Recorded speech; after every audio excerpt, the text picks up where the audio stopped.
2015 წელია მუშაობ კვირის პალიტრაში. კი, და ბატონ გურამს დაურეკე ტელეფონზე. დღესაც მეწერია მობილურის ნომერი ტელეფონში. არ ვშლი, არა ცოცხალი თავით. მეთქი კვირის პალიტრიდან გაწუხებთ ინტერვიუ, ვაიმე უშვილო, ძალიან დიდი ბოდიში მინდა გითხრა, იმიტომ რომ ნაწარმოებს წერო. ეხლა მე რო შენ ინტერვიუ მოგცე, მე სხვა თქმა მირეკავს და საერთოდ მოვწყდები და მან პატი აი ძალიან ბევრი ბოდიში მეთქი. კარგით, მეთქი მოგვიანებით კიდევ დაგირეკავთ. გავიდა 1-2 კვირა კიდევ დაურეკე. ვაიმეო კიდევ ბოდიში უდაგითხრა. გავიდა 1-2 კვირა და კიდევ დაურეკე და ვერანაირ და მეთქი ბატონო გურა მაშინ გაგიმხელ სიმართლეს მეთქი და რა ხდებოდა დაინტერესდა. საერთოდ არ მინდა ინტერვიუ, უბრალოდ ძალიან მინდა თქვენი გაცნობა. შეკაცო. გავიდა ეგრე დაგეწყო და დამპატიჟა. გაცილებით ხო. დამპატიჟა თქვენთან სახლში იოსებიძეს. მივედი, რო შევედი, დედა თქვენი იყო და ბატონი გურამი და ნათელა ჩვენი ბიჭი მოვიდა და რამე მოართვიო. ჯერ ასეთ დახვედრა ხლა. ჩემთვის იდგა ლეგენდასთან მივდიოდი სანახავად და დავსხედით სავარძელში იყო, პლედი ქონდა მოხურული, აი ულამაზესი იყო და დაახლოებით 1-3 საათი ვისაუბრეთ. ხო, აი ეგრე და რომ მივედი ტელეფონი, რომელსაც დიქტოფონად ვიყენებდი, ხოლმე ხელში მეჭირა და ხო არ იწერო რასაც, არა მეთქი ბატონო გურამ, მაგას როგორ ვიკადრებ მეთქი და ძალიან ცუდ რამეს ვაკეთებდი, ვიწერდი. ძალიან კარგი. ოღონდ არც მიფიქრია რომ ოდესმე ამ ჩანაწერს სადმე მინდოდა რომ ეს საუბარი მქონოდა.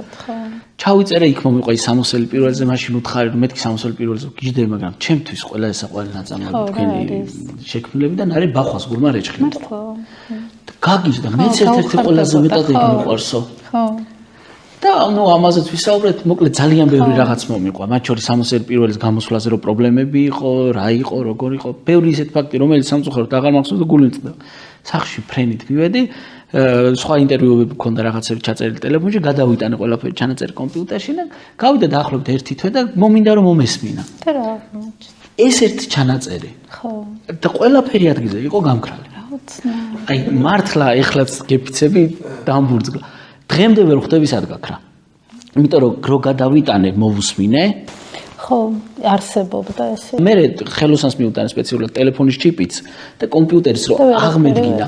გაქრა და გაქრა. ნუ მე ჩავთვალე რომ ასე იყო საჭირო, ჩემი ცუდი საქციელის გამო. და მე დამემართა აი ჩემ ტელეფონი, რომელსაც არ მოკეთ ცოტა პრობლემები შექმნა, მაგრამ იმ ხელად ჩანაწერები მქონდა და იმდენი დიდი მეხსიერების იყო, არ მქონდა მოკეთ იმაზე გადაყვანილი რა, რომ თავის შენახულიყო.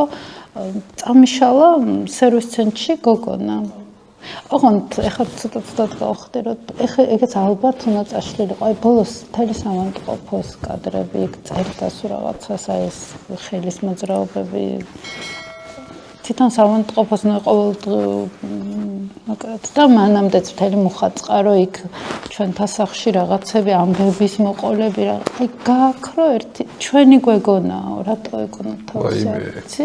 ახლა თქვენ ხო მართლა ცოტა გავხდე ოღონდ და მაგრამ მე ვეცადე აღდგენას რაღაცა ყველა გზა ვიხმარე რა ვიცი ჰაკერულიც ისეთით მიწერმოწერებით Apple-თანაც ყველანაირად და ვერაფერი ვერ ვქენი და მაგრამ მე ნუ ეთყობა ეგრე იყო საჭირო ხო როგორც თქვენ თქვით იმიტომ რომ იქ ძალიან მძიმე კადრებიც იყო მაშინ ვერ აღვიქოვდი რა ხან სულ იქ ვიყავი და ერთად ვიღავ სელფებს რაღაც ვიდეოებს ერთად ვწერდით და ესე როგორც ტელეფონის კამერით მაგრამ ეთყობა არ იყო საჭირო ის ტელეფონი მე რაც მქონდა სელფსაც ვერ იღებდი ანუ დიქტოფონის ფუნქციად ვიყენებდი და ციფრული ფოტოაპარატი მქონდა წაღებული ასე შორს გავიშვირე ხელი და ერთი სელფი მაინც გადავიღე და ეგ ძალიან კაი და ეთყობა მართლა არ იყო საჭირო ის ლაპარაკი როგორც აი ამ ჩემი ტელეფონის შემთხვევაში კი აი ძალიან გული დამწყდა დღემდე მწყდება მაგრამ ალბათ არ იყო საჭირო